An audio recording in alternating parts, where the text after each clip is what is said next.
que aconteceu aqui? Ah, foi. Gente, estamos aí para um Sincap super especial com a Claudinha, Doces Lembranças. Hoje a gente vai fazer de uma forma diferente, mas parecida, o Rerê híbrido da Doces Lembranças. Para quem não sabe, Doces Lembranças é um projeto que já passou por diferentes encarnações e vem passando agora em função, desde que tomou contato, né, com o Rerê, nas experiências que vem acontecendo, das duas experiências que aconteceram, né, de ignição e cocriação de piscina comum de recursos compartilháveis para viabilização da Rerê Feijoada Safa, né, em 2023 e 2024, a Claudinha ela acabou adentrando o mundo, acabou conhecendo, digamos, esse emergente mundo ligado à Web3, mas a Web3, né, de financiamento regenerativo, a Web3 chamada regenerativa, correto? A gente está ainda no meio para o final de um remapeamento crítico do Doce Lembrança, nós não finalizamos ainda, faz parte gerar esse híbrido, então posso dizer que hoje, aqui, Claudinha, de certa forma, é a continuidade do mapeamento crítico da Doce Lembranças, entendeu? A gente vai gerar esse híbrido, claro, que você já vai apresentando ele amanhã, né, lá no evento. Mas vamos lá, vamos nessa. A primeira coisa que eu vou fazer é compartilhar a telinha para ver se você está vendo aí. Quando aparecer, você me diz, Vini, estou vendo direitinho, coisa e tal, tá tudo beleza, e a gente manda ver, tá bom? Deixa eu ver aqui. Vê se já está aparecendo aí para você. Ainda não? Então tá, acho que agora vai. Espera aí.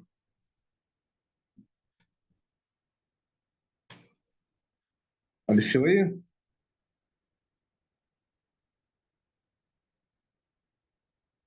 Apareceu?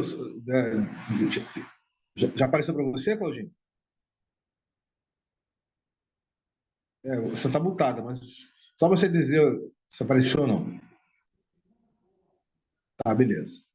Então, o que você está vendo aí foi aquela apresentação que eu fiz, né, na edição 2024 do Rio Innovation Week, durante o evento que o próprio Node Hub Web3 fez lá, correto? Você estava presente, inclusive, ali na audiência, na plateia, quando fiz a apresentação. Tá? Nela, eu tento contextualizar, que não é uma coisa fácil, né? O momento que nós estamos vivendo como civilização, como humanidade, né? Tento falar quais são os meteoros que estão caindo hoje na Terra, que você tem que dar uma olhada. E, obviamente, depois eu dou uma. Eu falo dos meteoros, como eu falei aqui, ó, sobre a IA, esse meteoro de IA, né, de inteligência artificial, que já está caindo, está explodindo de uma forma inacreditável. Falo da Web3, que vai começar, de fato, virar uma coisa mais massiva daqui a 3, 5 anos. Né? Olha só, você já está bem ali como uma das pioneiras do negócio. Né? E ela já está existindo, a Web3, mas ela ainda não é massiva como a Web2. Tá? E aí eu falo de uma coisa chamada pulso carbono, que é o seguinte: nós hoje vivemos uma realidade, sabe, Claudinha, que ela não tem condições de ser perdurada nas próximas décadas. Por quê? Porque todo esse volume de produtos que a gente tem para consumir, todos deles, boa parte deles depende de petróleo e de minérios. Tá? O petróleo, você sabe, né, vem do fundo do oceano e vem das terras, né? Vem de terras. E o petróleo nada mais é do que dinossauro, né? Os dinossauros, ou seja, aquele volume todo de dinossauros que deixou de existir quando caiu um mega meteoro há 63 milhões de anos atrás, entendeu? Então, o petróleo, quando você está vestindo qualquer coisa de plástico ou derivado de plástico, você está vestindo dinossauro em você, entendeu? As pessoas não têm essa noção de que tudo que você vê de plástico, derivado de plástico, vem do petróleo. Tá? Então, e tudo que a gente usa, por exemplo, esse notebook que você está usando, que eu estou usando, o smartphone, o celular, tem petróleo, tem plástico, tem vários tipos de plástico, vários tipos de petróleos, e tem minérios. E a boa parte dos minérios vem da África, em especial do Congo, tá? O Congo está virando um queijo suíço, tá? De tanto que está extraindo minério lá para poder dar conta de vender o tempo todo notebook, smartphone, geladeira, fogão, tudo que você possa imaginar vem de lá. Então, a gente não tem condições hoje de continuar com essa cultura do chamado hiperconsumismo, entendeu? Tipo assim, não tem mais condição. A gente não tem condições de perdurar. Não só porque a gente está poluindo o planeta de uma forma inacreditável, assim, está poluindo como nenhuma outra espécie nunca fez, né? Inacreditável, poluindo os mares, os rios, tá? Os oceanos, a atmosfera, tudo. A gente está também levando à extinção um monte de espécies, entendeu? Inclusive colocando a nossa própria espécie em perigo de extinção. A nossa própria espécie. Olha que loucura, né? Então, aqui era para falar isso, que a gente vai ter que mudar os nossos hábitos. Nos próximos 20, 30 anos, a gente vai passar por uma dinâmica chamada grande simplificação.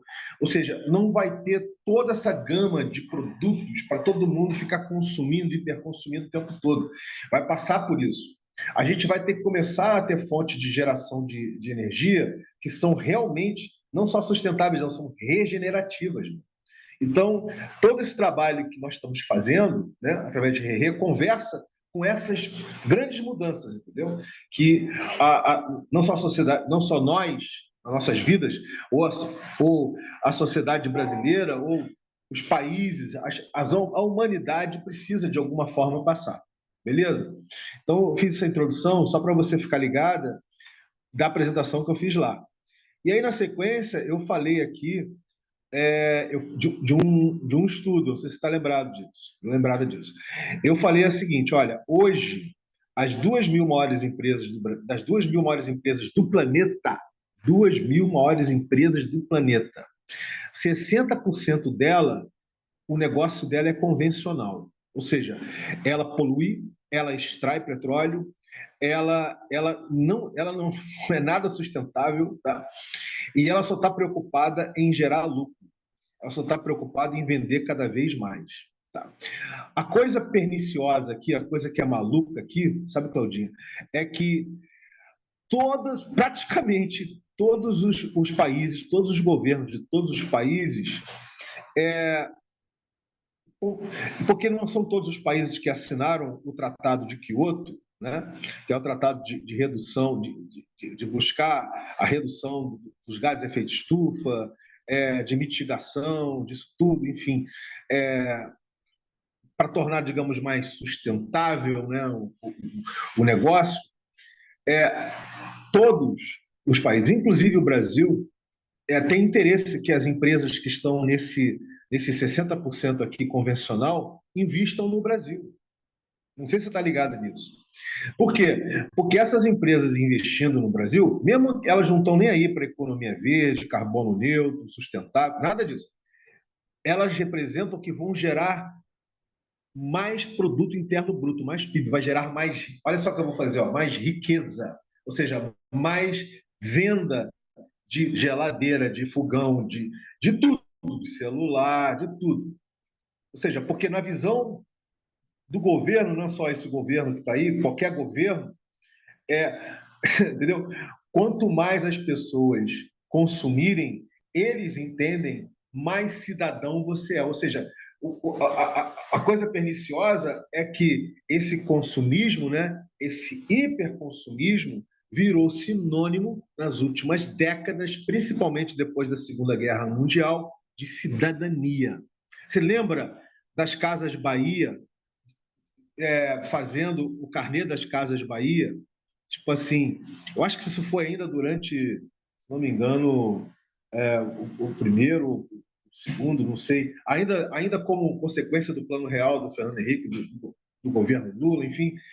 Eu sei que o lema, isso foi no início desse século, eu sei que o lema era todo mundo ter condições de consumir, né? Ou seja, o grande lance para gerar a cidadania era você ter capacidade de comprar uma geladeira nova, um fogão novo e etc. Ou você ter capacidade de viajar de avião, ou você ter capacidade de dar entrada num carro ou numa casa. Entende o que eu estou falando? Então, isso tudo aí até hoje existe, tá?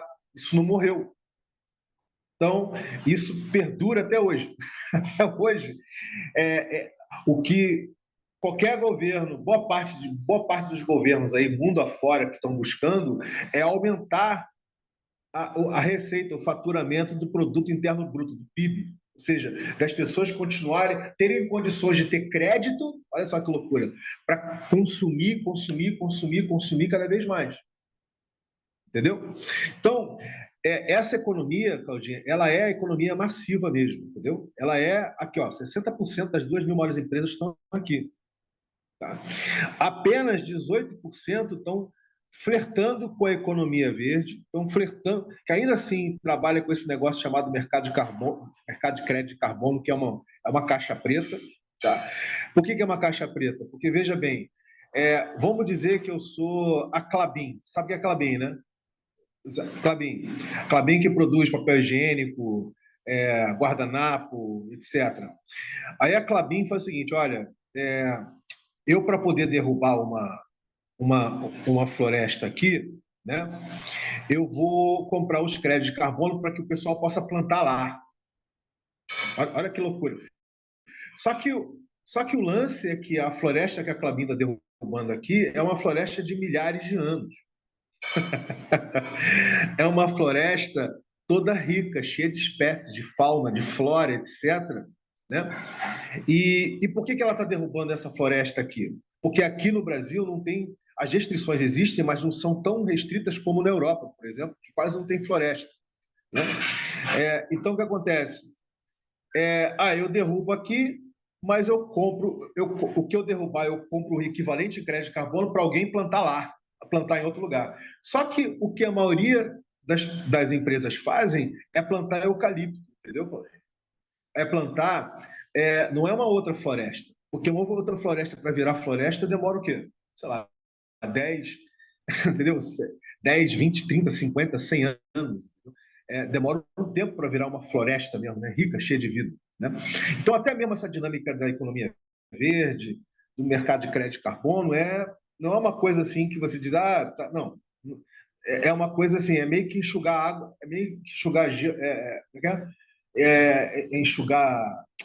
enxugar gelo, entendeu? É meio que enxugar gelo. Isso que eu estou querendo dizer, tá?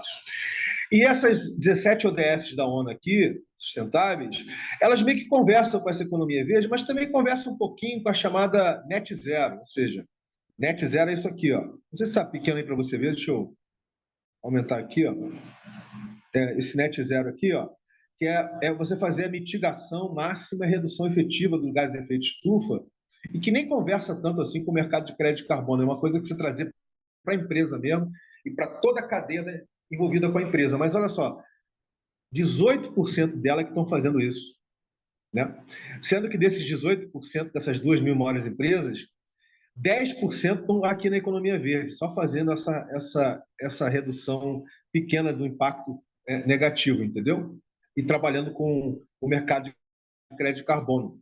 Ou seja, só 8% está fazendo. E desses 8% que estão fazendo esse net zero, né, 35% esse ano deixou de fazer. Eles preferiram não fazer, ou seja, 35% de 8% basicamente um pouquinho mais de 5% das 2 mil maiores empresas do planeta que estão fazendo alguma coisa como net zero. Aí teve um pessoal, já há um tempo, não de agora, tá, Claudinho? Um pessoal chamado Daniel Christian Wall, que é um alemão, tem uma brasileira chamada Vanessa Briotti, tem um africano chamado Baya Komolaf, que eles, de forma diferenciada, eles começaram a fazer uma pesquisa para levantar quais são as outras formas de economias que não estão ligadas a esse hiperconsumismo, certo? E eles identificaram 3: restaurativo, reconciliatório e regenerativo. Tá? E eles classificaram de uma forma muito simples assim, ó, essas economias que não dependem tanto do dinheiro que a gente usa no dia a dia, desse monetarismo que a gente usa, são humanos e comunidades fazendo coisas para a natureza. Tá? Aqui eu vou falar de novo, Claudinha. humanos e comunidades fazendo coisas para a natureza. Ou seja, esses modelos de economia restaurativa, que tem a ver com a economia circular, tem a ver também com economia solidária também, muitas vezes, são humanos e comunidades fazendo coisas para a natureza. Tá? Então, esse é o tipo de economia que existe hoje no planeta aí. Só que ela não aparece, tá? Ela não aparece porque ela está soterrada, né, por essa economia hiperconsumista que a gente vive, essa macroeconomia hiperconsumista que a gente vive. Entendeu? Por isso que as pessoas não enxergam esse tipo de economia aqui, entendeu? Tem uma outra que é chamada reconciliatória, que são humanos e comunidades como parte integral da natureza. Ou seja, você está levando em consideração o próprio ciclo das estações do ano, você está levando em consideração que a cada estação tem um tipo de alimento que você come. Tá? Então, existem hoje no planeta, acredite você ou não, comunidades na África, aqui nas Américas também, na Ásia. Você tem tudo quanto é lugar, você vai encontrar, uma escala pequena, mas você vai encontrar, tá? Essas economias reconciliatórias, ou seja, humanos e comunidades como parte integral da natureza. Ela indo de acordo com as estações do ano e vai por diante, correto? E você ainda vai encontrar ainda, acredite ou não, as economias regenerativas, tá? Que elas são humanos e comunidades fazendo coisas como natureza. Olha que interessante. Ou seja, a gente já completamente reintegrado novamente na natureza, entendeu? Então assim, nesse sentido, o Rerê, ele conversa com tudo isso que eu acabei de mostrar para você, porque ele não tem preconceito, quer dizer, conversa com quem está na economia convencional, quem está na verde, sustentável, entendeu? Conversa com quem já está na restaurativa, reconciliatório, regenerativo, entendeu, Claudinha? Então, o Rerê conversa com tudo isso. Aí eu vou parar aqui para querer saber de você se você entendeu tudo que eu te expliquei até agora.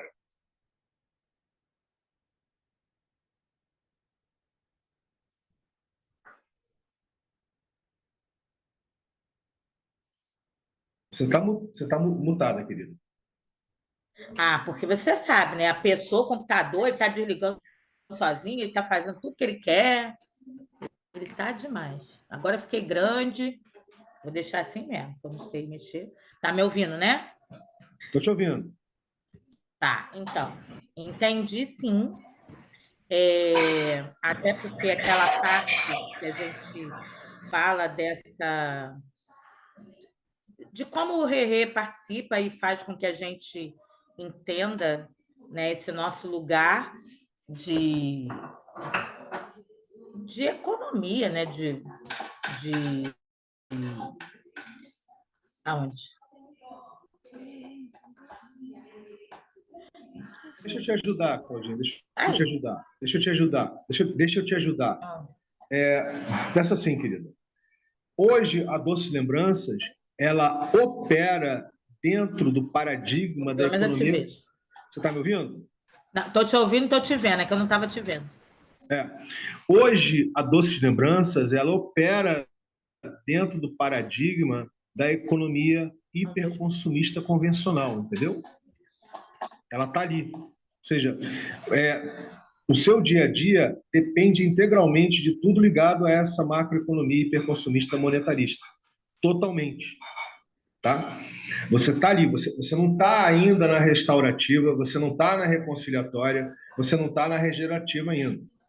Você depende disso. Tá? É por isso que a gente está fazendo um mapeamento crítico, para a gente, não só você, mas as pessoas ligadas ao Doce Lembranças, que é a sua família, que são amigos, A né? minha família que elas está possam, falando aqui para os cotovelos. elas possam compreender minimamente e aos pouquinhos, no tempo do tempo de cada um, ir se apropriando, entendendo que dá para fazer de uma forma diferente. Por exemplo, a gente não viabilizou mais uma vez um evento para 40 pessoas em rede, de forma descentralizada para distribuída. Então, isso não é teoria, isso não é, né, ficção, isso é prática. A gente está viabilizando. Então, se a gente consegue fazer um evento, a gente consegue fazer isso também para os empreendimentos, para os projetos, entendeu? Então, a ambição do Rerê é trazer essa cultura de que dá para fazer em rede, que dá para fazer no P2P, que dá para fazer através da dinâmica das piscinas comuns, entendeu? Tudo isso. E essa dinâmica conversa com restaurativo, reconciliatório, com regenerativo. Mas enquanto a gente não conseguir trazer isso para a dinâmica Doce Lembranças, o Doce Lembranças vai estar operando ali, ó, na economia convencional. Entendeu? Totalmente capturado pela economia convencional. Mas o importante é que você já está ligada nisso. Você, Claudinha, já está ligada nisso. Você está aberta, está ligada e já está tendo experiências desse sentido, entendeu? Pegou? E também, quando eu faço um evento que eu me nego a utilizar o plástico, eu já estou levando uma pegada completamente diferente. Mesmo quando eu levo o copinho ecologicamente correto, mas ele também tem um custo. E se eu posso minimizar ele por levar o copo de vidro, eu já estou causando um outro impacto. Por quê? Porque ele vai poder ser lavado e reutilizável. Isso. E o outro vai ter que ir para o lixo, de qualquer forma. Ele pode virar adubo, demorar menos tempo no meio ambiente, mas, de qualquer maneira, ele tem um resíduo, um traço de gás carbônico, de geração de lixo mesmo. Então, tudo que a gente pensar que a gente minimiza o deixar lixo ou gerar mais lixo do que o que seria necessário, a gente já tá agregando valor ao seu trabalho. Isso. E aí você já começa. Então, se eu fosse caracterizar hoje a Doces Lembranças, eu colocaria assim: ela ainda quase, não vou dizer na totalidade, mas uma boa parte dela, ela opera dentro dessa economia convencional, né? Hiperconsumista que nós vivemos, correto? Ela já está trazendo alguns processos, algumas dinâmicas que conversa com uma dinâmica mais sustentável, certo? E ela está começando a flertar com o restaurativo. Então, se eu fosse caracterizar o Doce Lembranças, ela assim, ó, digamos, 60% no convencional, entendeu? Só para você entender o que eu estou falando. 30% no sustentável e uns 10% assim no restaurativo, tipo, olhando para o restaurativo, entendeu? A gente vai caracterizar isso no híbrido que a gente vai fazer daqui a pouquinho. Mas você conseguiu pegar aqui as diferenças, não conseguiu, querido? Uhum. Tá. Beleza. Agora vamos olhar para esse lado aqui. Esse lado aqui Eu eu não estou conseguindo correlacionei. ver. Você está me vendo? Eu só estou te vendo. Você não está vendo que eu compartilhei a tela aí para você? Agora não. Espera aí, deixa eu ver se eu vejo agora. Eu compartilhei a tela, querido. Está aí, né? Não, Já está mas eu não compartilhando. estava. Espera aí. Ela sumiu. Eu só estava. Espera só um minutinho. Deixa eu ver se eu volto para cá. Deixa eu ver onde você está. Não, você não está aqui. Eu estou participando, mas eu não estou te vendo. Sumiu, agora só Eu está estou aqui. Eu aparecendo. estou aqui. Eu estou literalmente aqui. Você está me ouvindo, né? Então, eu estou Tá. literalmente aqui. Eu vou compartilhar de novo a tela. Agora eu descompartilhei, Espera eu aí vou que eu compartilhar de vejo. novo. Eu vou Reunião. compartilhar de novo a tela, Claudinha. Deixa eu ver. Ó, Agora eu estou compartilhei. aqui. Estou vendo de novo. Tá. Então, aqui do lado esquerdo, o que eu fiz? Eu correlacionei as diferentes camadas cibernéticas da internet. Pegou? Peguei. Então, a maior camada cibernética da internet hoje no planeta é a chamada Web 2. Tá? Ela hoje conversa com 5 bilhões de pessoas, certo? E é exatamente nessa camada onde nós somos tratados como usuários e não como co-criadores, onde nossos dados não são nossos, são dessas grandes big techs, né? Nossos dados são uma espécie de matéria-prima para eles poderem ganharem cada vez mais dinheiro, né? E terem cada vez mais poder econômico e político, né? E tecnológico sobre nós. É aqui que está grande parte das 60 maiores empresas do planeta, ou seja, as 60 maiores empresas que estão na economia convencional, certo? Elas estão na Web 2. Perfeito? Então, vamos lá. O Facebook, Meta, está aqui. Legal? Facebook Meta está aqui. É, Instagram tá o, aí também, o né? Instagram está aqui. O WhatsApp está aqui. Tá tudo aqui, cara. Tá tudo aqui, entendeu? Tá tudo aqui na Web 2, na economia convencional, né? Caso aí da economia altamente tecnologizada, né? Das mídias sociais, dos buscadores, né? Desse tipo de internet, desse tipo de camada de internet que a gente usa, que é a Web 2, entendeu? Onde os dados não são nossos, né? Nós somos matéria-prima para eles fazerem o que bem entenderem com nossos dados e com a gente, né? Então, a maioria da grande parte da humanidade está aqui, ó.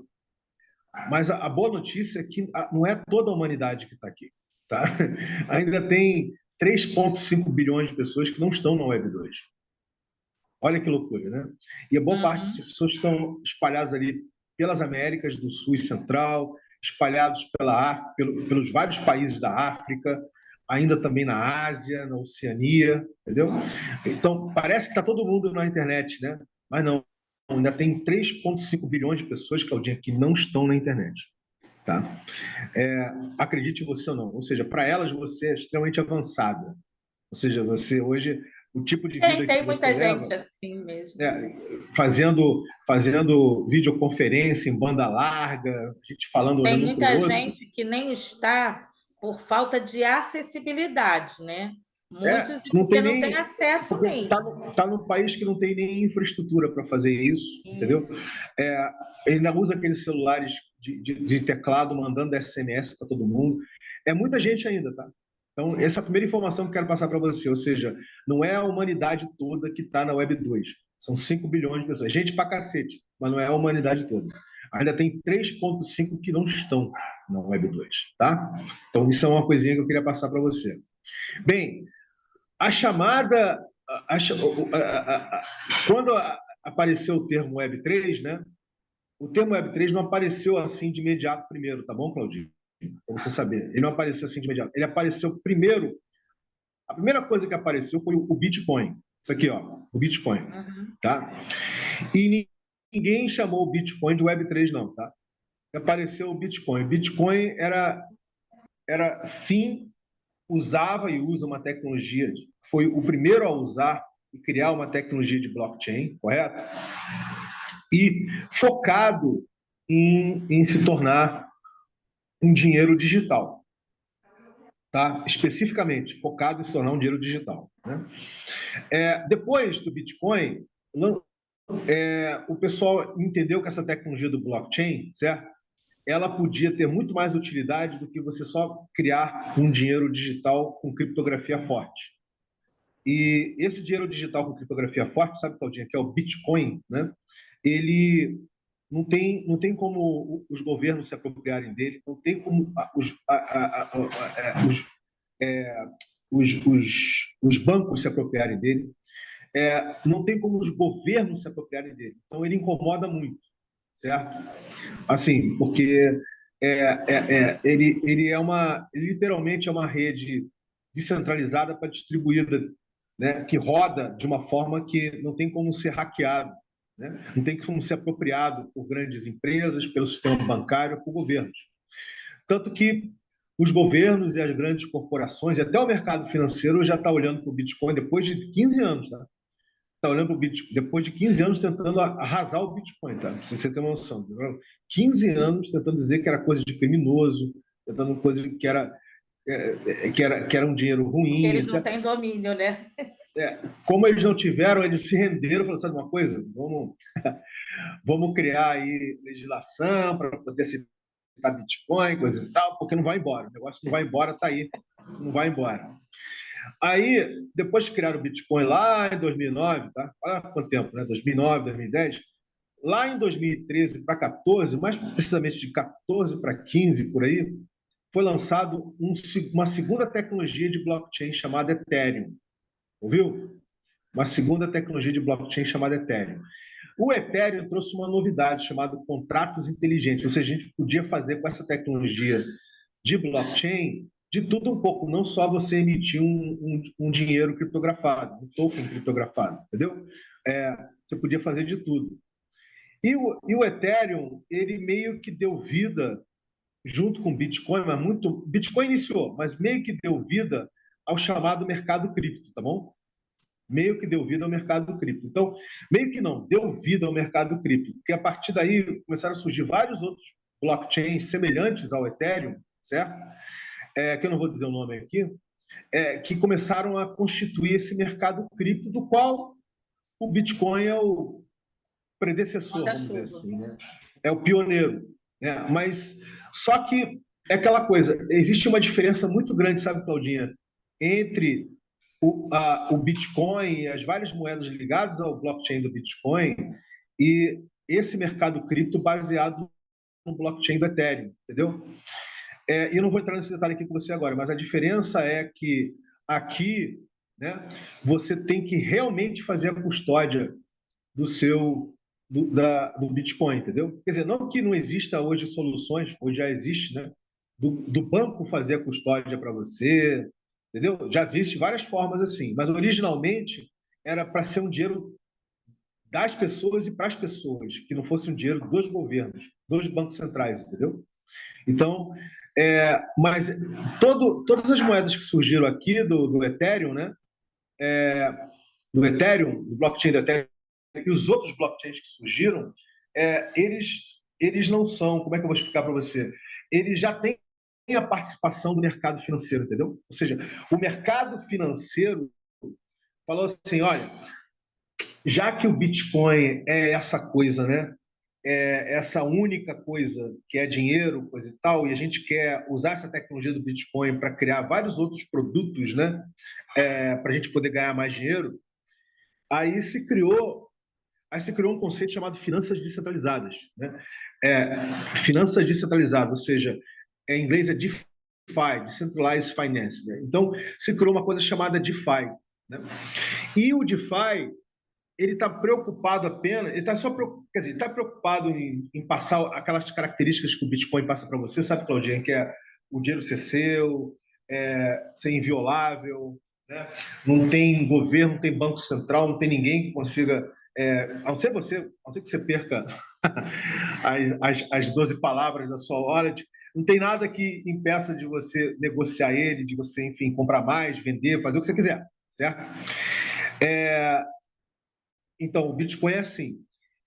Não que as criptos, tá, ligadas ao Ethereum e outros blockchains parecidos com o Ethereum não sejam, são, mas muito possivelmente não possuem digamos assim, a criptografia tão forte, tá, e tão inviolável como o Bitcoin tem, entendeu?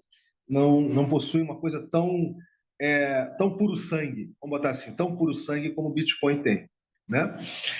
Por quê? Porque quando você vai ver qual tipo de camada de internet que o mercado cripto criou, tá? A gente não pode chamar de Web3 ainda. Olha que loucura. A gente chama de 2.5. Por que a gente chama de 2.5? Porque essa camada de internet, ela ainda depende da Web2. Ou seja, depende das mídias sociais da Web2, depende da busca da Web2, depende de tudo da Web2. Né? A única coisa que o mercado cripto é interessado é que você se interesse em comprar os tokens, né, de finanças descentralizadas, que você invista seu rico dinheirinho ali para ver se você ganha dinheiro com eles, entendeu? Então, basicamente, a Web 2.5 é isso, né? Ou seja, ela é uma dinâmica de especulação como mercado financeiro, então é por isso que a gente chama de Web 2 degen. Ela é degenerativa, ela não é regenerativa. Né? Então, você tem essa camada de internet ligada à Web 2, chamada Web 2.5, onde opera o mercado cripto, entendeu? Pegou aí? Até aí? Pegou? E hoje, ela movimenta em torno de 2 trilhões de dólares. É dinheiro para cacete, né? Ela movimenta esse mercado de cripto aí, não sozinha, tá? Ela mais o Bitcoin. 2 trilhões de dólares são movimentados aí nessa camada de internet. Tá? Então, eu só fiz essa explicação um pouquinho mais detalhada agora para você, porque eu acho que é importante para você entender a diferença. Né? Então, na realidade, hoje pode-se dizer que a única camada cibernética de internet que, de fato, está flertando para ser cada vez mais descentralizada é a Web3, ReFi, de finanças regenerativas, entendeu? Por quê? Porque ela está criando toda uma infraestrutura de tecnologia para realmente descentralizar a geração e distribuição de riqueza e de forma sustentável, regenerativa, etc. Entendeu o que eu estou falando? Então, tudo ligado à Web3 tem a ver, ReFi, né, de finanças gerativas, tem a ver com gerar um bem público. Então, você imagina que o Doces Lembranças, se ele rodar na Web3 ReFi, sabe, Claudinha, ele pode virar um bem público na Web3, ou seja, um bem público para formar outras cozinheiras solidárias, um bem público para disseminar a cultura do orgânico, um bem público, entende o que eu estou falando? Mas isso não significa dizer que você vai ficar de lado, pelo contrário, por você ter criado alguma coisa que é passível de ser apropriado, né? E ser expandido por outras pessoas em outros contextos, em outras realidades, né? A dinâmica do financiamento gerativo, ela vai estar sempre te reconhecendo e te dando acesso a criptos, não só para você pagar a sua conta, né? Mas para você poder ter uma espécie de fluxo de caixa, né? Que te permita ter uma vida boa, entendeu? Ou seja, então isso ainda está emergindo, tá, Claudinho? Isso não está ainda pronto, isso está emergindo como camada de internet. Você ainda não está nela ainda. A Doces Lembranças não está ainda na Web3 DeFi. E a tentativa de fazer você estar é quando, por exemplo, eu conversei, o próprio Cauê falou, e o próprio Diogo Jorge, de abrir uma carteira, lembra? Uma carteira no MetaMask, para que você comece a botar um pezinho na Web3 DeFi, entendeu? Você já colocou o dedinho do pé, você não botou o pé, você botou o dedinho do pé, mas o pé mesmo não colocou ainda, o dedinho está lá, entendeu? Então, assim, nesse sentido, hoje, tem um dedinho do pé da Claudinha que está ligado a Doces Lembranças, que está olhando, assim, sabe quando você está olhando assim o lago, assim o rio, botando o dedinho do pé? Você está olhando a Web3 DeFi, mas você não está nela. Pegou? Tá? E a Web3 Regen, essa é uma camada de internet que o Rerê, como protocolo cultural, ambiciona da vida, tá? Ou seja, ela encapsula o que a Web3 DeFi está fazendo, mas ela vai além do que a Web3 DeFi faz. Porque a Web3 DeFi, ela está criando, mais uma vez, ela está criando, olha só, ela criou um financiamento coletivo chamado Quadrático, que não existe na Web2. Ela está criando infraestrutura tecnológica para reconhecer, certificar e atestar tudo que você faz, tudo que as pessoas fazem pelo projeto, entendeu? Ela criou protocolos para retroativos, né? Tipo assim, você pega a sua família, que sempre teve aí, né? Você criando doces lembranças. Cada um deles, sabe, uma vez que tem uma carteira também, né? Cada um deles tem como eles acessarem retroativos pelo trabalho que eles fizeram até hoje para dar a vida ao doces lembranças. Olha que legal, né? Então, tem várias coisas ainda que estão emergindo na Web3 DeFi, correto? Mas que ainda não estão prontas, né? E a Web3 Regen, ela vai além. A gente quer levar essa cultura dos recursos empáticos e condicionados, das piscinas comuns. A gente quer levar a piscina comum, né? A geração, né? A ignição e criação da piscina comum, né? De recursos compartilháveis, como um primitivo cultural e tecnológico para a Web3. Ou seja, a gente está chamando isso de Web3 regenerativa, Regen, entendeu? Entende o que eu estou falando? Então, o Rerê está fazendo um trabalho que nem a Web3 DeFi está fazendo. O Rerê está fazendo um trabalho de levar essa cultura, né? De gerar riqueza, com a experiência da lógica da abundância, todo mundo acessando todo tipo de recurso, como a gente está fazendo agora para esse evento de amanhã, abundante, empático e condicionado, que não existe hoje nem na Web3 DeFi. Está existindo nessa Web3 Regen que o Rerê está gerando. Pegou? E aí, quando você compara, né? Você compara aqui as camadas de internet com os tipos de economias de um lado, você consegue entender o porquê que a Web3 Regen que o Rerê está criando, né, conversa com o regenerativo, né, que são humanos e comunidades fazendo coisas como natureza. Conversa com o reconciliatório, entendeu? Com essas economias políticas aqui. Né? E a Web3 DeFi conversa com o restaurativo, que são humanos e comunidades fazendo coisas para a natureza. Né? E aí você começa a entender, né, como é que a Web 2.5 do mercado cripto conversa com Com economia com sustentável, pode conversar com convencional, conversa boa, aliás, conversa boa parte com, né, com o convencional mesmo, com o mercado financeiro, etc. Em suma, deu para entender essas diferenças, Claudinho? Deu mesmo?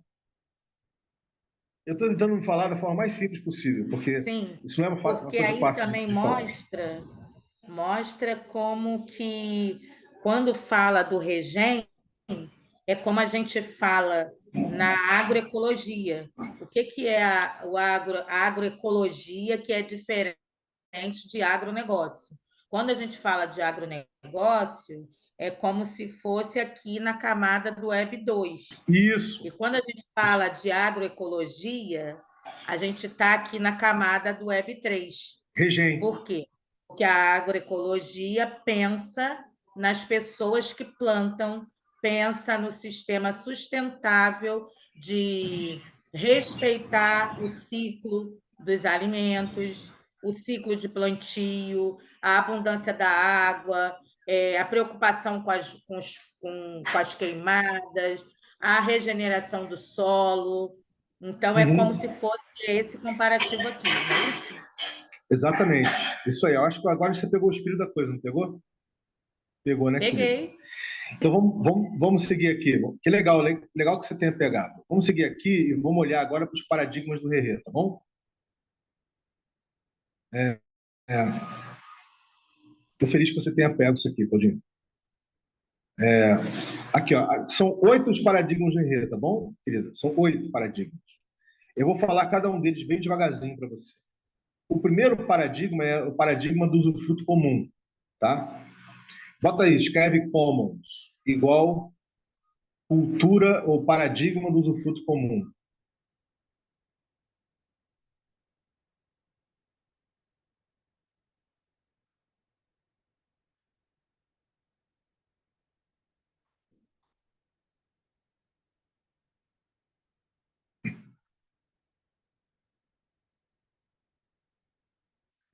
Tá? Esse aqui é o paradigma do usufruto comum. Esse commons aqui, em inglês, em português, significa cultura ou paradigma do usufruto comum. Tá? A primeira provocação que eu vou te falar é o seguinte: qual é a diferença de uma dinâmica de usufruto comum para uma dinâmica de bem comum? Você sabe dizer?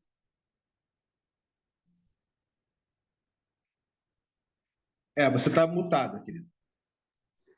Do fruto comum para Uso bem comum. Bem comum. Eles não são bem a mesma comum, coisa. quer dizer, bem Eles não. comum, Eles, o bem comum. o bem comum é aquilo que todos podem acessar. Está liberado em comum para todos que estão dentro desse ciclo, né? Vamos dizer, a gente Uhum, tem o comum que é a natureza abundante. No Rio de Janeiro, a gente tem o comum que é ter praias maravilhosas, comum a isso. todos. E Isso. isso no bem comum, porque todos podem ir lá acessar, tomar um banho de mar, que estão no Rio de Isso. Janeiro, próximo da praia, que é diferente. Caiu o treco da minha. Depois eu pego, da caneta. E já no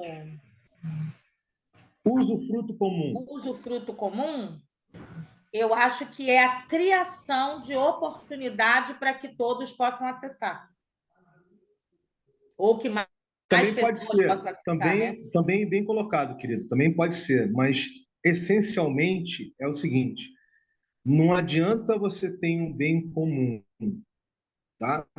Que as pessoas podem somente acessar se você não cuida desse bem comum. Então, a cultura do usufruto comum é a cultura da reciprocidade, é a cultura de você usar, ou seja, você usufruir, mas usufruir de forma recíproca. Você E cuidar usufruir também. com consciência, né, que a gente fala. Você usufruir cuidando.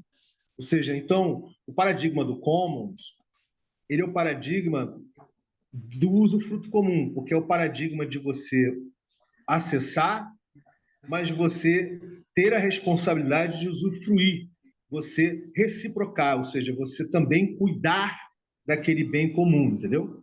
E quando a gente olha hoje para a sociedade, da forma como nós estamos, o bem comum é chamado de bem público, né? Então, por exemplo, e aí as pessoas têm uma forma altamente equivocada de entender que o bem público, quem trata é o prefeito, é o vereador, é o governador. Entendeu o que eu estou falando? Ou seja, eles é que tratam do bem público, porque eu pago imposto, então eles é que tratam do bem público. Então, na realidade, as pessoas não têm uma relação com a praça, com a praia, de commons, de usufruto comum. Elas têm uma relação de uso. E nem é de usufruto, é de uso mesmo. Ou seja, de uso que polui, que não cuida, que destrói, que tudo, entendeu? Por quê? Porque tem uma cultura de que o bem público, quem cuida é governo. Né? E aí, ou cuida, ou é governo junto com empresa que cuida, olha que loucura. Né?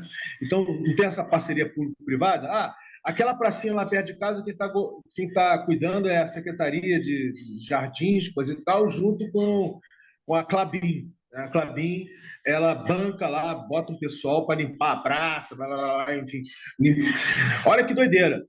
Né? Então, a gente hoje, o tipo de sociedade que somos, a gente perdeu o contato com o paradigma do commons, o paradigma do usufruto comum, da gente cuidar, a gente usufruir e cuidar, gerar reciprocidade, correto? Não que tenha perdido totalmente, você vai encontrar, evidentemente, no Rio de Janeiro, São Paulo, você vai encontrar vários lugares onde as pessoas estão cuidando, estão usufruindo e cuidando da pracinha, tá? Mas ainda Vou não é tirar a coisa. foto desse painelzinho aqui dos 8 paradigmas, Eu vou passar, só para eu vou quando eu passar pegar aqui no caderno. Eu vou Eu... fazer um com você, querido. Eu vou fazer um com você. Que vai ser específico para doces lembranças. Fica tranquilo. Então, deu para entender o paradigma do commons que o Rerê está querendo trazer à tona para resgatar? Ou seja, das pessoas trazerem para a vida delas, né? Para os projetos. Essa cultura de usufruir, de cuidar, de ser recíproco, né? Esse é o paradigma do commons, tá? O paradigma P2P é o paradigma de você resgatar a sua capacidade de agenciamento, a sua capacidade de fazer as coisas. Por quê? Porque no tipo de sociedade que nós nos tornamos, Claudinha, todo nosso poder está terceirizado para as organizações, entendeu? Ou seja, você só vale alguma coisa se seu sobrenome é da Clabin, se seu sobrenome é da Nestlé, se seu sobrenome é, entendeu? Ah, não, eu sou funcionária pública, eu trabalho para o governo do estado, eu trabalho para a prefeitura. Ou seja, toda a capacidade de agenciamento, capacidade de mudar as coisas, agenciamento é mudar as coisas, capacidade de agenciamento mudar as coisas, nós terceirizamos, temos nos tornado sociedades massivas, né, grandes, de dezenas de milhões, né, milhões, dezenas de milhões de pessoas, para as organizações, entendeu? Então você se prepara a vida toda para fazer parte de uma organização, assim, né? E seu sobrenome vira, né? Você faz carreira numa organização. Antigamente era assim, hoje em dia não está mais assim, mas era assim, ou seja, você se preparava para você ter um sobrenome. Ah, eu sou Claudinha do Banco do Brasil, eu sou Claudinha da Clabin, né? Entende o que eu estou falando? Então, você se preparava para ter um emprego público, ser funcionário público, né? Então, porque era garantia de estabilidade, aquela coisa toda. Então, dá tudo. A gente terceirizou tudo, Claudinha, para as organizações, entendeu? E o Rerê quer trazer o resgate da gente conseguir co-criar coisas juntos, como pessoas. Né? Ou seja, a gente conseguir, sabe, parear, interagir, se espelhar, interagir, e a gente, junto, co-criando como pessoas, co-criar novas formas da gente ser e estar, novas formas de gerar riqueza e distribuir riqueza, entendeu? Esse é o paradigma P2P, tá? Que eu costumo dizer assim, é o paradigma P2P é entre, para e com pessoas. Do paradigma entre, para e com pessoas. Se quiser anotar aí, paradigma entre, para e com pessoas. O paradigma P2P é o paradigma, a gente está resgatando a nossa capacidade de nos agenciar, de mudar a realidade, de mudar a nossa realidade, mudar com os outros, nós mudarmos as coisas e não ficar dependendo só das organizações políticas, econômicas, religiosas, entendeu? Para fazer. Então, a gente está resgatando a nossa capacidade de mudar, né, com as outras pessoas. Pegou aí o P2P? Sim. Aglocalidade. Aglocalidade é o paradigma onde você consegue se libertar do paradigma da localidade, né? E você fica menos dependente do paradigma da globalidade. Eu vou falar para você entender. Eu vou falar de novo. O paradigma da localidade é o paradigma onde a gente consegue se libertar das correntes do paradigma da localidade. Localidade é igual a territorialidade. Tá? Localidade traço territorialidade. Território. Né? E também tomar consciência do quanto o paradigma da globalidade, que é o paradigma da lembra da macroeconomia convencional? Essa macroeconomia hiperconsumista, ele é um paradigma global, né? Ou seja, tem grandes cadeias produtivas vindo de tudo quanto é parte do planeta, principalmente da China, para que você consiga comprar aquele produto por R$ 1,99, ali, baseado em plástico, entendeu? Então, o paradigma da globalidade é o paradigma dessas grandes cadeias produtivas, né? Dessa macroeconomia hiperconsumista, extrativista, né? Poluidora. Então, a glocalidade é o paradigma que permite a gente entender que nós não precisamos estar capturados, né? Viver só aonde a gente está territorialmente localizado, certo? Nós estamos aqui, então nós só vivemos aqui. Não. E, ao mesmo tempo, você tomar consciência que existem outras economias políticas, né?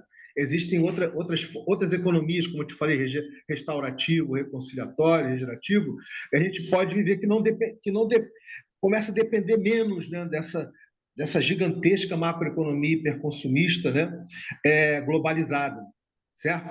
Então, a localidade é isso, mas é muito mais do que isso, porque ela visa você se perceber onde você está, né, localmente, hiperlocalmente. Agora você está, por exemplo, na sua casa, né? Você começar a tomar consciência da biorregião, né, que você está, porque você perguntar para boa parte das pessoas, né? Vocês sabem qual biorregião que vocês estão? Ninguém vai responder para você Mata Atlântica, entendeu? As pessoas, eu não sei. Começar a gerar consciência de que vivemos aqui, né, próximo do Equador, na Mata Atlântica. Olha que legal. Você começar a gerar uma consciência de que você está num bioma, né, numa biorregião da Mata Atlântica que está sob risco de extinção, diga-se de passagem, porque a gente já desmatou um monte de coisa por causa da globalização, por causa da territorialização, entendeu?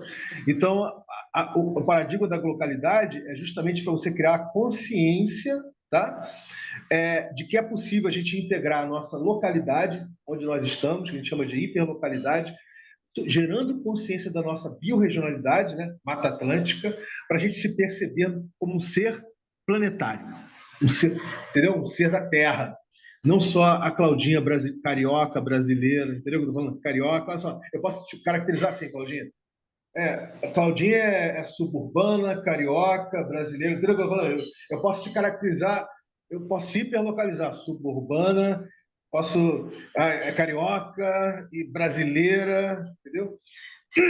Esses paradigmas, eles te caracterizam assim, te caracterizam te prendendo à territorialidade ou te prendendo a um aspecto de consumo, né? Ou de nacionalidade ou de consumo, né? Brasileira, e aspecto de consumo é assim, quando o paradigma da globalização, né, te caracteriza como classe pobre, classe média baixa, entendeu? Então, todas essas classificações estão ligadas ao paradigma da localidade, territorialidade e da globalidade. E a localidade é você se perceber um ser humano integral, entendeu? Um ser humano onde você está, sabe onde você está, você sabe qual o bioma que você está, e você sabe qual a importância desse bioma para a gente existir no planeta. A gente se sentir um ser planetário, um terráqueo, entendeu? Deu para pegar a localidade? Maravilha, né? Paradigma agora da livre aprendizagem. A livre aprendizagem, querida, não é curso, não é programa, não é ensinagem, não é escola, nada disso, tá? Porque todo mundo acha, quando fala de educação, é sinônimo de escola. escolarização, entendeu? No entanto, nossa espécie, por ser uma espécie gregária social, a gente, sabe, nós somos uma espécie que nem as formigas, que nem as abelhas, a gente é gregário social. A gente está sempre aprendendo o tempo todo com todo mundo. Só que boa parte das pessoas não tem consciência disso. Elas acham que aprender é você ir para um banco escolar, é você fazer um curso técnico.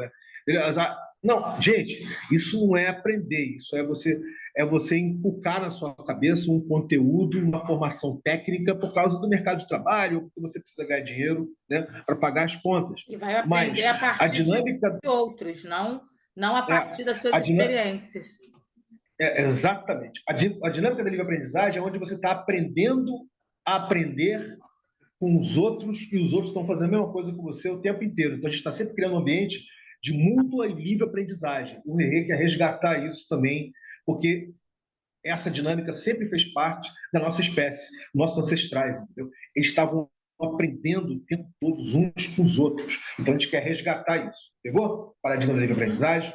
E essa livre aprendizagem pode ser como eu uso hoje falar das experiências da minha infância com a minha avó. Aquilo lá Isso. foi a minha livre aprendizagem que hoje eu estou colocando em oportunidade para outras pessoas. Quando eu falo que se eu não Boa, repassar boa, esses boa. conhecimentos que eu obtive ao longo da minha existência, digamos assim, ela vai se perder comigo. Por quê? Porque não está escrito em lugar nenhum e não tem professor de vó. Não existe esse Uhum. professorado para mostrar aquilo que se fazia antigamente. Se a gente não falar e não mostrar, as crianças de hoje, por exemplo, eu tenho sobrinhos netos. Se eu não falar sobre a minha avó, eles não vão saber que ela existiu na cadeia, nem na cadeia deles de família. Se a gente não Chama-se fizer aquela árvore genealógica, a minha avó se isso, perdeu para esse grupo mais novo. Por quê? Porque eles não isso, conheceram a avó Jacira. A avó Jacira é só um conto meu e da minha irmã e das mais isso.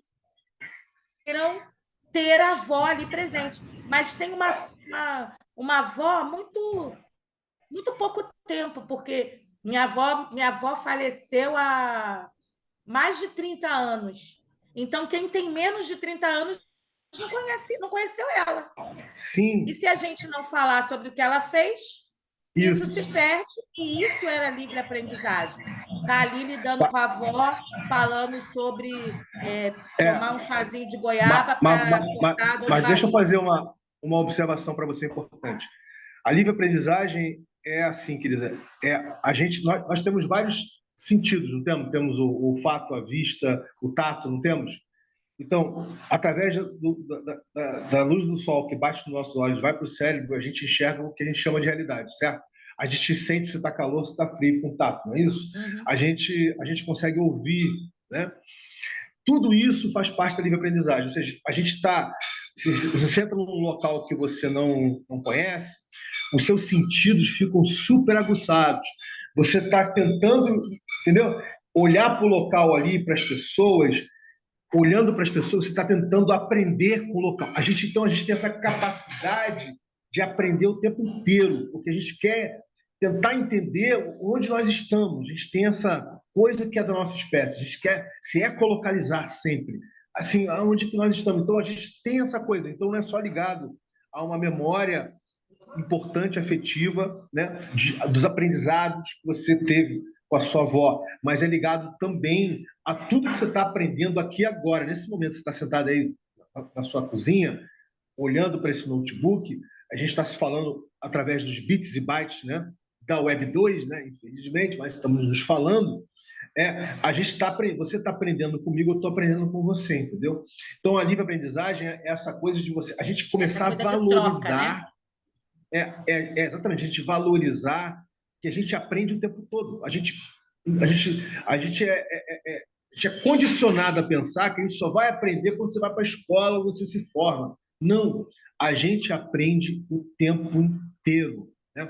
E se você traz isso, você começa a ter consciência disso na sua vida, você vai estar aprendendo com todo mundo, não só com outro ser humano, com outras formas de vida. Você vai estar aprendendo com as árvores, com as folhas, com os insetos. Está aprendendo. A gente fica aprendendo o tempo inteiro. Então, esse que é o resgate da livre-aprendizagem, entendeu?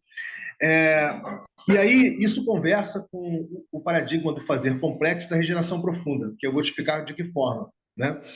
O fazer complexo é a gente se entregar, sabe, Claudinha, não totalmente, mas em parte, para o fluxo das coisas, entendeu? Por exemplo, em termos religiosos, é quando as pessoas falam assim, eu estou deixando na mão de Deus, entendeu? Tipo assim, quando alguém fala assim, um cristão, né, enfim, ou um judeu, um cristão, enfim, está ligado, né, a entender, né, entender que Deus, né, que valida a existência de Deus, né, como A imaterialidade, né, das coisas.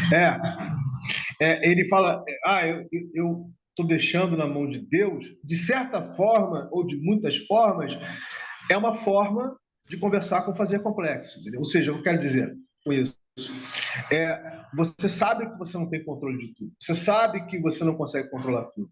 Então, se você conseguir ficar em paz de que você não quer controlar tudo, nem ficar em paz de que se abrir para o fluxo, né, interativo, livre-aprendente, do dia a dia com as pessoas, não querendo controlar da hora que você acorda, da hora que você vai dormir, tudo que está acontecendo ao seu redor, sabe, Claudinha? Você conseguindo fazer esse detox, você está conversando com o paradigma do fazer complexo, entendeu? Ou seja, você está literalmente se abrindo para ir navegando e fluindo conforme a abertura do outro ou dos contextos novos que estão sendo apresentados, as coisas novas que você está aprendendo. Então, se você se abre um pouco por fazer complexo, né, você está se abrindo para gerar novos campos de possibilidades. Você está se abrindo para aprender mais. Você está se abrindo para não se, sabe, para você não parar no tempo, né? Então, e para você também não virar uma pessoa neurotizada, querer controlar tudo e todos, entendeu? Então trazer resgate, essa capacidade de a gente contemplar o nascer do sol, o pôr do sol, então tudo isso conversa com fazer complexo, entendeu? Tá. E aí acontece, a regeneração profunda é tomar a consciência, tá, querida, de que a nossa pele morre e nasce todo dia. Você sabe disso, né? Todo dia morre um pouco da sua pele e nasce. Então, o ciclo de nascer, morrer e renascer, ele é a regeneração. E como é que você traz a regeneração profunda para a sua vida? Você entendendo que nós somos seres falíveis, você entendendo que somos seres que têm as nossas limitações, você entendendo que a gente morre para algumas coisas e nasce para outras, entendeu? Você não querendo achar que você é aquele ser eterno, infalível, etc. Que você, muito pelo contrário, você é uma pessoa que está nascendo e morrendo de muitas formas o tempo todo. Você tomar consciência que você está nascendo e morrendo é você tomar consciência do paradigma da regeneração profunda, entendeu? Então não é só a regeneração de biomas, de florestas, é também a regeneração nossa e da nossa própria espécie. Ou seja, nós temos hoje um tecido societal muito neurotizado, muito doente, muito polarizado, muito baseado na morte, não na vida, muito baseado, né, na Guerra Fria, na Guerra Quente, etc. Então, trazer isso é trazer uma dinâmica paseante, trazer uma dinâmica de abertura, né? Sabe, de reflexão de um com o outro, entendeu? Dava por diante. Então, esse é o paradigma da geração profunda que o Rerê também está resgatando. Pegou? Deu para pegar? Legal, né? Eu estou falando de formas que você pode anotar, que são palavras mais simples que você consegue usar de referência, né?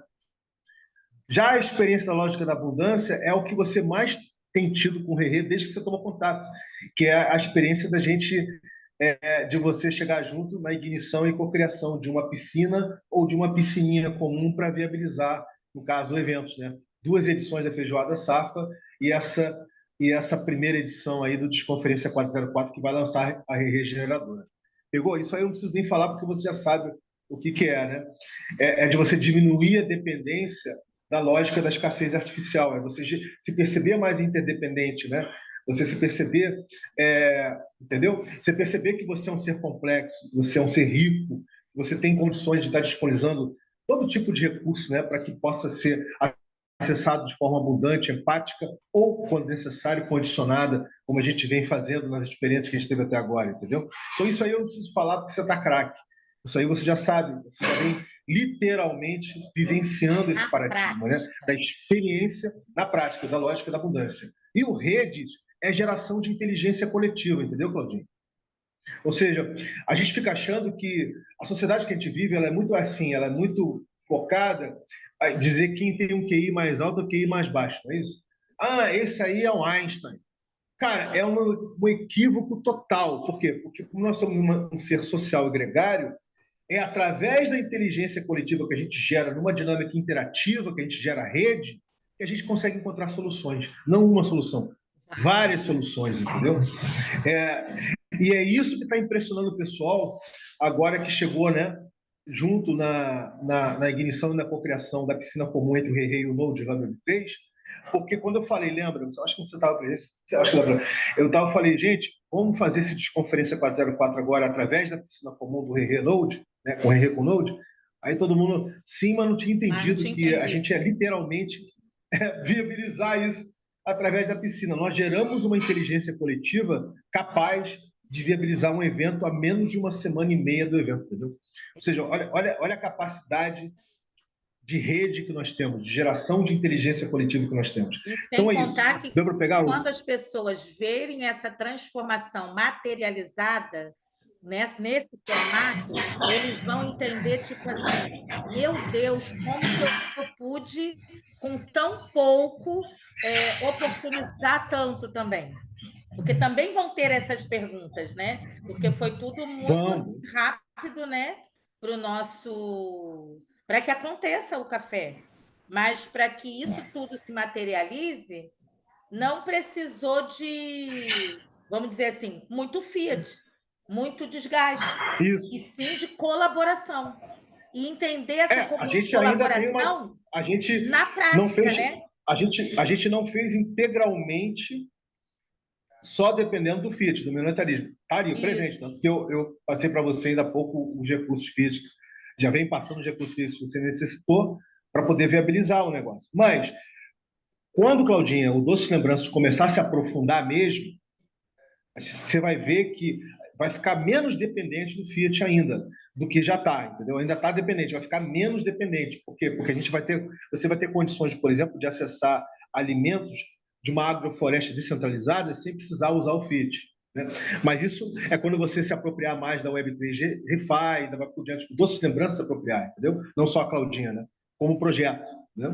Então, o que eu vou fazer agora, querida? Eu vou dar uma parada, porque a Vânia ela acabou de fazer um almoço aqui, eu quero comer alguma coisa antes de começar o ciclo ordinário, né, que vai ser às 15 horas, e a gente vai marcar para a noitinha, tá? A noitinha, para eu fazer o híbrido com você da Doce Lembranças, tá bom? Mas eu vou te mostrar da agroflorestal, que você tem mais proximidade, para você entender como é que o Diogo Jorge, o Atos, criaram comigo, né, o híbrido da agroflorestal como projeto, correto? Vamos só passar rapidamente aqui para você sentir. Ó. Então, por exemplo, é inexorável porque a agroflorestal tem um site, esse site está na Web 2, então eles têm uma presença na Web 2, certo? Mas aonde é que a agroflorestal trabalha? Ela trabalha na camada de internet Web 3 DeFi, certo? Por quê? Porque o Diogo Jorge está sempre participando das rodadas, né, de acesso a subsídios, com aquele protocolo de financiamento quadrático, certo? Ele está sempre fazendo isso, há muito tempo, né? E ele está atuando aqui, ó, no paradigma restaurativo, que é humanos e comunidades fazendo coisas para a natureza. Mas ele está querendo se transformar isso aqui, ó, no reconciliatório. Humanos e comunidades, né, já operando como natureza. Né? Então, assim, quando a gente caracterizou aqui, já estou finalizando, sim, Su, quando eu caracterizei aqui, ele concordou, Vinícius, a gente ainda não está no reconciliatório, a gente está no restaurativo, a gente está olhando para o reconciliatório. Né? Tá? Mas a nossa presença maior é na Web3 DeFi mesmo, a gente não deixa de estar presente na Web 2. Legal? Essa mesma dinâmica aqui nós vamos fazer mais tarde para Doces Lembranças, tá? Tá. Para você ter essa noção. Aí, quando olhou para a cultura do usufruto comum, olha como é que ele descreveu. A agroflorestal, no que tange o paradigma do usufruto comum, do commons, né, do RERE, qual é o grau de proximidade? Nós já criamos, nós já estamos plantando em solo real, não é isso? E também estamos plantando em solo digital como bem público. Olha só, porque a agroflorestal já se percebe como um bem público na Web3 DeFi, entendeu? Ela já se percebe como um bem público na Web3 DeFi. Pegou? Assim que ele descreveu o paradigma do Commons. No paradigma P2P, que é o resgate da nossa capacidade de gerenciamento de pessoas, né? Eles estão dizendo assim, nós criamos um framework que é mais interativista, é mais orgânico do que organizacional. Não tem ninguém aqui com cargo de CEO, não tem gerente, não tem contador, não tem nada. Aqui é uma dinâmica onde todo mundo chega, pode botar a mão na massa, então ela é muito mais orgânica, interativista do que organizacional. Então, hoje, a agroflorestal, no que tange o paradigma P2P, né, ela tem uma forma de trabalhar que é mais orgânica do que organizacional. Tá vendo? No que diz respeito à localidade, eles dizem, o Diogo Jorge e o Atos disseram, olha, a gente já está aqui nessa camada Web3 DeFi, né? A gente já está gerando através da camada Web3 DeFi, olha o que eles entendem, nós já estamos gerando uma integração local. Olha, está gerando a consciência das pessoas se perceberem onde elas estão, qual é a biorregião, o bioma que elas vivem, e se perceberem planetárias, né? Então, eles entendem que é um paradigma que está presente no dia a dia da agroflorestal, o paradigma da localidade. Né?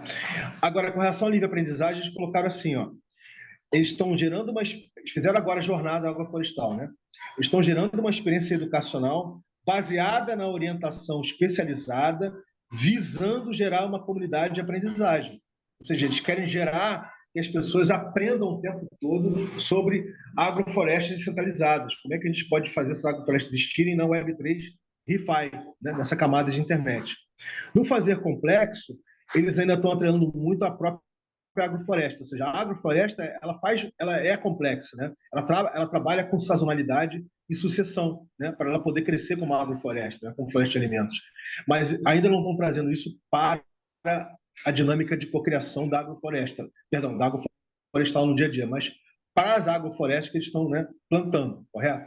Com relação à geração profunda, olha que interessante, ele botou aqui que tem uma ligação com o próprio conceito da proposta de valor da agroflorestal, que é o enraizamento, né? Ou seja, quer criar essa cultura de intergeracionalidade, ou seja, de passar por... Você acabou de falar com relação à sua avó, de passar de pai para filho. Então, eles entendem, como eu falo, eles, é o Atos e o Diogo Jorge, entende que esse é um aspecto da geração profunda, e de fato é, e que a agroflorestal, nesse sentido, ela está criando essa cultura de enraizar e de passar de pai para filho, entendeu? Essa cultura de ter uma relação com o alimento, né? Que é uma dinâmica de regeneração profunda também. Aqui, por incrível que pareça, a agroflorestal ainda não teve, como você teve, a experiência da lógica da abundância tão forte como você teve, né? Mas já tiveram sim, porque chegaram na feijoada safra, eles esqueceram disso aqui, depois eu vou dar um puxar a orelha deles. E, por fim, tem aqui a dinâmica de redes, que é a diferença entre que faz uma animação em rede constante, né, para dar visibilidade, né, para a agroflorestal, entendeu? Então, querida, isso nós vamos ver mais tarde, tá? Eu vou gerar o híbrido para você, que aí eu acho que dessa forma você vai ficar à vontade para olhar para esse, né, para esse banner aí e conseguir conversar de onde hoje está a Doces Lembranças, né? Onde a Doces Lembranças quer chegar, qual a relação dela com cada um desses paradigmas aqui e qual é a economia política que ela está, etc., a camada que ela está se relacionando. Tá bom? Tá bom. Então, Isso te que eu queria. aguardo. Eu não vou conseguir entrar agora no Sync, porque Eu eu sei. tenho que arrumar as coisas que eu Claro. já. Que daqui a pouco a motorista vem me buscar Mas para eu ir para o Rio. Oh, a para eu gente ir lá pode para casa. fazer, tranquilo, a gente pode fazer, sei lá para umas 5h30, 6 horas, sei lá, uma hora que você me diz que tá bom para você, a Tá. Eu gente, acho que a gente umas 7 horas, porque eu estou aqui em Nova Campinas e ainda vou descer. 7 horas. Isso. 7 horas vai ficar muito em cima do laço, mas beleza, 7 horas. Beleza, tá bom. Tá. 7 horas. Assim que eu chegar lá, né, eu falo, porque aí a gente tem uma meia horinha, eu entro. Beleza. Então, querida, é isso. Acabou sendo a primeira parte do nosso Syncap especial, né? Para gerar o Rei Híbrido da Doces Lembranças. Espero que tenha elucidado uma série de coisas para vocês. Espero que você tenha anotado mesmo. A gente faz a segunda parte, finaliza mais tarde, hoje, às 7, um pouquinho antes. Tá bom, querido? Aqui, ó. Tudo anotadinho. Beijo no coração. Fica bem. Bom trabalho aí para as coisas aí do dia hoje. Tá bom? Bom almoço. Valeu.